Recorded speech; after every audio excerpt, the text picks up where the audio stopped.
안녕하세요. 평가과장입니다. 드디어 이제 4월이 마무리돼가고 있습니다. 4월이 환절기. 아침엔 추웠다가 점심엔 더웠다가, 그죠? 저녁에 또 추워지고. 요새 꽃가루가 또 장난이 아닙니다. 꽃가루가. 와, 제 차가 세차를 하고 다음날 봤더니 꽃가루에 또 덮여 있고요.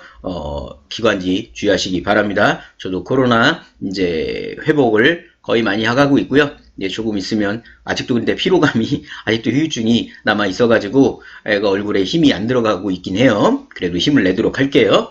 자, 어쨌든 오늘 또 말씀드릴 내용은 우리 재가기간평가 준비하시면서 카페에 오셔가지고 궁금한 것들에 대한 질문에 답변을 드리도록 하겠습니다. 자, 그러면 첫 번째 질문 좀 볼게요.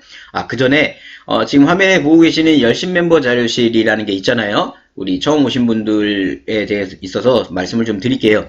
열심 멤버 자료실은 말 그대로 뭐냐면 제가 가지고 있는 자료가 올라가는 거예요. 다른 일반 멤버 자료실은 물론 제가 가지고 있는 자료도 올라가지만 좀 오픈된 자료들, 그래도 좀 소중한 자료들이 올라가고 우리 회원분들 간에 자료를 공유하는 게 일반 멤버 자료실이라고 보시면 되는 거고, 열심 멤버 자료실은 소위 말해 제가 평가서식이나 관계된 것들, 제가 만든 자료들이 올라가요. 그래서 근데 이 자료는 어떻게 보면은 평가서식을 저희가 회사에서 10만원에 팔아요. 근데 이거를 저희가 그냥 제가 다 풀 수는 없잖아요. 그 대신 카페 활동을 열심히 한 분들이라면 또 이런 자료를 무료로 이용할 수 있는 자격이 저는 있다고 봐요. 그래서 열심 멤버 자료실이라는 걸 오픈했고요. 열심 멤버 자료실 이용 조건에 보시면 게시글이 100개, 댓글이 300개, 방문 30회 이상, 가입 2주 자동 등업돼요. 와, 너무 어려워. 글쎄요, 어렵다고 저는 보진 않아요. 게시글 100개라고 한다면 내가 맘먹으면 충분히 하루에 5개씩, 10개씩 못 올릴 건 없습니다. 기사 자료가 됐든 뭐 노인자 사이트 공지사항이 됐든 뭐 유머가 됐든 올리시면 되는 거고, 댓글은 누가 오시면 환영합니다 이런 댓글로만 해도 댓글은 충분하고요. 그죠? 방문 30회야 뭐 한 15일 10일이면 충분히 다 가능한 거고요. 그죠? 내가 조금만 노력하시는 어떤 성의만 보여주셔도 제가 가지고 있는 열심 멤버 자료실에 대한 내용들을 보실 수가 있으세요. 열심 멤버 자료실에 들어가 보시면 아마 일반 회원분들은 못 열어요. 열심 멤버 이상만 열 수 있어요. 그럼 소위 말해서 뭐냐면 뭐 여기 보신 거 프로그램 월간 계획서다. 저는 당연히 이제 카페장이니까 이렇게 들어와서 볼 수가 있고요. 첨부 파일에 보시면 내가 저장이 가능합니다. 지금처럼 저장이 가능하고 파일을 열었을 때 이 파일들을 다 활용하실 수가 있어요. 프로그램 월간 계획서부터 해가지고 쫙 필요한 것들에 대해서 제가 이렇게 다 올려놓은 겁니다. 따라서 열심 멤버 자료실을 활용하신다면 아마 평가 준비하는 데 많은 도움이 되실 거고요. 당연히 재가기간 2020년도 매뉴얼이 발표가 되면, 그죠? 당연히 새로운 평가 소식이 나오겠죠? 그 새로운 평가 소식도 당연히 열심 멤버 자료실에 제가 올릴까요? 안 올릴까요? 그죠? 당연히 올리겠죠. 그때를 대비해서 지금 일반 멤버 회원이신 분들 열심히 카페에 글 올리시고 질문만 많이 하셔도 되잖아요. 질문 많이 하면은 내 궁금한 것도 풀고, 그죠? 그 다음에 열심 멤버 자료실에 내 자료도 나중에 활용하실 수도 있고요. 그죠? 그래서 제가 열심 멤버 자료실 오픈한 겁니다. 아직까지 도전하는 분이 많지는 않으신데 저 같으면 이미 도전하고 저는 달성했을 것 같아요. 내가 필요한 소식이니까요. 자, 쓸데없는 얘기 여기까지. 자, 서로는 여기까지 하고요. 자, 본론으로 들어가겠습니다. 자, 첫 번째 질문 보겠습니다. 이게 요양원 평가 때도 제가 말씀드려요. 요양원 Q&A 편에도 말씀드렸지만 제가 영어가 좀 약해요. 영어 아이디시네요. OHGNEWS. 무슨 뉴스, 예, 어쨌든, 예, 아이디님이 질문을 하셨어요. 자, 서비스 시작한 지 한 달 채 안 돼요. 등급 변화가 이루어졌을 때 욕구 사정을 다시 해야 하나요? 자, 방문형 서비스 들어간 지 20일도 안 돼요. 등급 변화가 있었습니다. 신체 변화나 기타 변화는 없는 상태인데, 욕구 사정 다시 해야 될까요? 자, 평가에서는 언제나 욕구 사정은 연일하게 돼 있으세요. 이분이 등급 변화가 이루어지든 뭐가 됐든, 평가에서는 욕구 사정을 한 번만 하게 되어 있습니다. 따라서 평가 욕구사정 관계 매뉴얼에서는 1년에 한 번만 하셔도, 즉 20일 정도 됐을 때 이분의 상태 변화가 됐다 하더라도 욕구사정을 내가 안 해도 평가에서는 감점은 없으세요. 감점은 없습니다. 그죠? 더군다나 근데 이게 문제가 되는 건 뭐냐면 어린이의 상태 변화가 있고 그 상태 변화에 대해서 급여를 변경한 적이 있습니까? 라는 급여계획의 매뉴얼 항목 하나가 있어요. 그 항목에 대한 답변으로 이거를 적용할 수가 있어요. 왜? 평가관이 질문을 할 겁니다.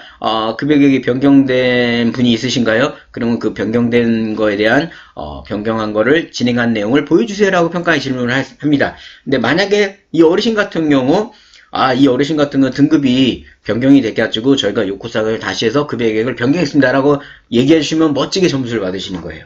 자, 결론을 말씀드릴게요. 자, 이분이 등급 변화가 일어났다 하더라도 욕구사정 항목에서는 감점은 없습니다. 두 번째, 이거와 관계된 항목은 급여계획 평가 항목에 보시면 급여계획이 변경된 적이 있냐, 그거에 대해 맞물려서 내가 급여계획을 변경을 했느냐라는 항목에 대해서 이거를 굳이 안 한다 하더라도 다른 걸로 그거는 답변을 할 수가 있습니다. 따라서 이거에 대해서 우리가 평가에 또 감점도 없으세요. 근데 만약에 내가 그 항목에 좀 전에 말씀드린 급여 제공 변경에 대한 답변을 할 만한 게 없다 싶으시면 지금 말씀하신 거를 적용해서 요구 사정을 이 어르신만 한 분만 진행해 오시고 답변하신다면 그 항목에 대한 점수 획득이 가능할 거라고 좀 봅니다. 질문, 나름 핵심적인 질문이라고 좀 봐요. 네, 질문 감사드려요. 다음 질문 또 보겠습니다. 사망자 또는 이관자의 모든 서류에 대한 질문을 하셨습니다. 우리 홍학권 님이 질문하셨는데 2022년 평가 대상 기간에서 사망자 또는 이관자의 모든 서류는 서류처에서 빼고 따로 보관해도 되는 것인가요? 이 서류 처리라는 게 뭘 말하시는 건지 제가 모르겠습니다. 통상 어르신별의 서류처는 개인 편철별로 다 가시잖아요. 그죠? 따라서 그분이 현재 서비스를 진행하고 있든 종료가 됐든 어쨌든 그 어르신은 개인 편철로 다 보관되어 있기 때문에 서류처를 빼고 따로 보관이라는 말의 의미를 근데 만약에 우리가 이거를 통합해서 편철하고 있다면 뭐 상관없는데, 근데 우리 평가에서는 어떻게 하죠? 사망이 됐든 어르신이 종료가 되셨든 그죠? 평가에서는 보게 되어 있습니다. 따라서 이분이 현재 우리 서비스가 종료됐으니까 우리가 평가를 준비를 안 해야지가 아니고요. 서류는 다 준비하셔야 되는 겁니다. 따라서 뭐 따로 빼고 따로 보관 이런 개념은 없습니다. 다 준비하셔야 되는 게 맞으세요. 자, 다음 질문 또 보겠습니다. 질문이 많습니다. 제가의 최고가 되자 오랜만에 뵙는 것 같습니다. 자, 제가의 최고가 되시기 바랍니다. 저는 평가의 최고가 될게요. 자, 박문영 직원회의 질문을 하신 것 같아요. 직원회의. 자, 현재 본 기관에서, 자, 우리 시청하신 분들도 한번 질문을 같이 보세요. 아마, 좋은 질문일 것 같아요. 일단 내용이 이렇게 긴다라는 얘기는, 자, 사회복지사 3명, 센터장님, 이렇게 4명이 직원회의 기간이 좀 박문희 형인데 크신가 봐요. 사회복지사님이 3명이나 있으시고요. 직원회의 실시 후 회의록 작성하여 매달 25일경 단톡방에, 회의록 캡처해 올려드리고 있습니다. 잘하고 계세요. 여기까지. 자, 2월까지는 말일의 서류를 가지고 들어오시면 서명부를 받아 놓았는데 3월부터는 회의록에 단톡방에 들어와 계신 직원들의 이름을 모두 참석자명으로 기재한 후 말일에 서명을 받지 않았습니다. 참석자명만 적어 놓으셔도 평가에서 감점은 없으세요. 이것도 뭐 변화를 줬다 하시더라도 평가에서 감점은 없습니다. 자, 이렇게 바꾼 이유는 서명되지 않은 빈칸을 보이는 것보단 어차피 서명부가 필수사항이 아니니까. 그렇죠? 참석자명으로 바꿔보려 하는 의도였죠. 근데 여기서 질문을 드려보겠다고. 그렇죠? 괜히 다른 거에 답변 계속하고 있었네요. 자, 질문 보겠습니다. 회의록에 카톡방에 있는 모든 직원의 이름을 참석자명으로 기재하고 서명부를 받지 않아도 되는지 궁금합니다. 서명부 필수사항이니? 네, 상관없습니다. 그 대신 카톡을 했다라는 거에 대한 캡처는 보관하는 게 좋으시겠죠? 자, 두 번째, 회의록을 카톡방에 올려놓은 걸 캡처해 보관합니다. 잘하셨어요. 선생님의 답글을 같이 캡처하지 않고 회의록 전달 모습만 캡처해도 되는지 상관없습니다. 이 부분도 박건대를 이번 달에 진행해도 되는지 고민입니다. 서명이 필요할 것 같음 지난달 놓친 것 해놓아야 고민이 많네요. 이 정도만 하셔도 평가에서는 잘했다는 얘기 들으세요. 다른 우리 시청하신 분들도 고민이 많으시잖아요. 우리 제가의 최고가 대조님이 지금 이렇게 말씀하신 거 어떻게 보면 본인의 노하우를 질문 형태로 풀어놓으셨어요. 활용하면 좋으세요. 우리 제가 최고가 대자님 질문이 굉장히 좋았고요. 우리 시청하신 분들도 이런 형태로 하시면 직원회의 평가 항목에서 모든 대처가 다 가능할 거라고 봅니다. 감사합니다. 자, 다음 질문 볼게요. 자, 고양이 오타쿠님이 질문하셨습니다. 2021년도 바이블 구매자입니다. 바이블을 구매하신 것 같으세요? 2020년 들어 바뀐 서식이나 샘플 자료 등 업데이트 자료 받을 방법이 있을까? 이거는, 맞다. 제가 질문 선정한 게, 계속 전화가 오시더라고요. 작년에 구매하신 분들, 서식이 어떻게 더 변경된 게 있냐는 질문들을 하시는데요.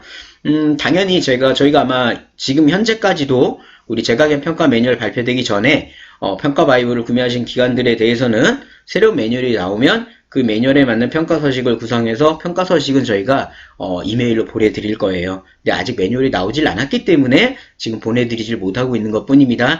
저희가 이메일로 항상 구매하신 분들은 이메일로 저희 쪽에 요청을 드려요. 구매자 성함, 그 다음에 우리가 소속 기관, 방문 요약인지 주간보고인지, 그 다음에 연락처, 이거를 저희 이메일로 보내주시면 저희가 지금 계속해서 우리 지금 구매하신 분들은 모르지만 저희가 그 VIP 회원 형태로 바이블 구매한 회원에게 등록이 다 되고 있어요. 그러면 나중에 평가 매뉴얼이 발표가 돼서 새로운 서식으로 구성이 됐을 때 당연히 이메일로 발송드릴 겁니다. 걱정 안 하셔도 되세요. 카페에도 제가 공지를 할 거기 때문에 걱정하지 마시고 일단은 2021년도 바이블 구매자 옛날 거 아니냐라고 생각하지 마세요. 그 매뉴얼을 가지고 아마 올해까지 계속 준비를 하셔야 돼요. 그러면 지금 뭐냐면 원래 올해 평가 대상하신 분들은 2020년, 2021년, 2022년 3년치 자료를 기존 2019년 매뉴얼 가지고 준비를 하셔야 되는 거예요. 따라서 그 매뉴얼 어떻게 보면 지금 더 핵심입니다. 새로운 발표된 매뉴얼로는 평가 준비를 1년밖에 못해요. 그잖아요. 따라서 기존 바이블 매뉴얼을 구매하시는 게 더 낫고 제가 바라볼 때는 기존 매뉴얼로 준비하시는 게 훨씬 나아요. 왜냐면 기존 매뉴얼 바이블에다가 새로운 서식이 나오면 업데이트로 드리잖아요. 네, 예를 들어 새로운 매뉴얼이 나왔잖아요. 그럼 평가 바이블이 개정됩니다. 새로운 매뉴얼로. 그럼 기존 매뉴얼에 대한 설명은 빠져버려요. 빠져버리겠죠, 당연히. 그럼 더 안 좋습니다. 그래서 저한테 가끔 제가 전화를 받을 때가 있는데, 평가 바이블을 새로운 매뉴얼 나올 때 구매하는 게 낫습니까? 지금이 낫냐 물어보시면 지금이 훨씬 나아요. 그죠? 당연히 새로운 게 발표가 되면 새로운 걸 평가 바이블은 다 개정되기 때문에, 그런 부분은 또 있습니다. 아셨죠? 자, 그럼 또, 질문 감사드리고요. 다음 질문 보겠습니다. 우리 푸르나님이 질문하셨어요. 우리 수급자 상담일지 연일의 반영에 대한 질문을 하신 것 같은데요. 참 어렵습니다. 네. 푸르나님이 얘기하신 거예요. 자, 복지용품 주문해드리기, 급여 제공 시간대 변경, 요양보호사 교체 요구, 이런 소소한 것도 다 인정돼요. 다 인정됩니다. 단지 우리 1년간 상담을 진행을 하셨잖아요. 그죠? 그럼 1월 달에는 어르신이 맛있는 거 먹고 싶다. 2월 달에는 아들이 보고 싶다. 3월 달에는 산책을 많이 하고 싶다. 4월 달에는 허리가 아픈데 이것 좀 안 아프고 나는 살고 싶다. 5월 달에는 급여 제공 이 시간대가 보호자가 다른 시간으로 바꿔달라. 7월 달에 요양보호사가 마음에 안 든다. 바꿔달라. 그 중에서 그죠? 그 중에서 하나만 내가 반영해서 결과를 내시면 되는 거예요. 그죠? 따라서 소소한 거든 결과를만 내서 그거를 내가 병행했다는 증거 자료만 있으면 되는 겁니다. 소소하든 이거든 그 소소한 것만이라도 내가 우리 수급자의 의견을 존중해서 내가 개선하라는 겁니다. 평가에서는. 오히려 이렇게 쉽게 생각하면 더 되세요. 정말 휘황찬란한 거를 반영하겠다 생각하시지 마세요. 결과 내기도 힘듭니다. 아셨죠? 저도 그래서 되게 간단한 거 합니다. 간단한 거. 예를 들어 상담일과 연일의 상담 결과 어르신이 보호자와의 좀 만남을 많이 요청하신 것 같아서 보호자에게 요청드려서 보호자가 몇 월 며칠 날 몇 시에 방문을 더 하셔가지고 보호자와 좋은 시간을 가졌다. 이런 식으로 하든가 간단하게 풀 수 있는 걸로 갑니다. 아셨죠? 질문 감사드리고요. 다음 질문 보겠습니다. 우리 푸르나님이 또 질문하셨네요. 2022년 평가 준비된 방문요약 기간입니다. 수급자는 12명이고요. 2018년 11월에 개설해서 2005월부터 수급자 분야 시작하여 천천히 가고 있습니다. 자, 올해 제가 평가 시 기록은 언제까지 보나요? 2021년도 거까지 정리가 되면 될까요? 올해 평가이시니까 2022년, 올해죠? 2022년 12월 31일까지 자료는 정리하셔야 돼요. 그죠? 이게 또 짝수냐, 홀수냐에 따라서 또 갈리세요. 그죠? 2019년 5월에 하셨지만, 평가는 2020년부터 준비를 하셔야 되는데, 본인이 짝수 기간이시라면 2020년, 2021년, 2022년 12월 31일까지 자료가 있어야 된다 보시면 되는 거고요.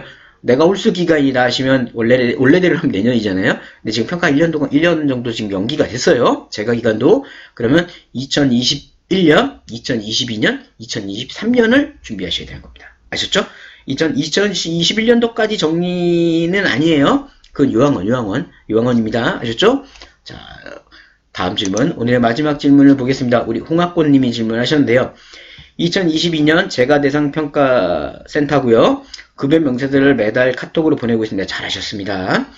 평가 매뉴얼 항목에 있는 보수에 급여 대종을 비치하는지 한다면 언제부터인지 알고 싶습니다. 이게 뭐냐면 급여맹세서를 원래 우리가 이제 해가지고 환불을 드리게 돼 있잖아요. 그건 현장평가항목에서 요양보험세 확인을 합니다. 급여맹세서를 매달 받고 있는지. 그죠?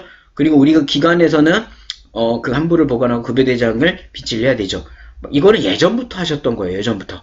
2019년에 추가됐던 건 뭐냐면 이 급여대장만 비치하지 말고 이 급여대장에 맞춰서 급여명세서를 요양보호사에게 제공하라는 겁니다. 따라서 질문하신 요지는 급여대장을 언제부터 비치해야 되냐라고 한다면 처음부터예요.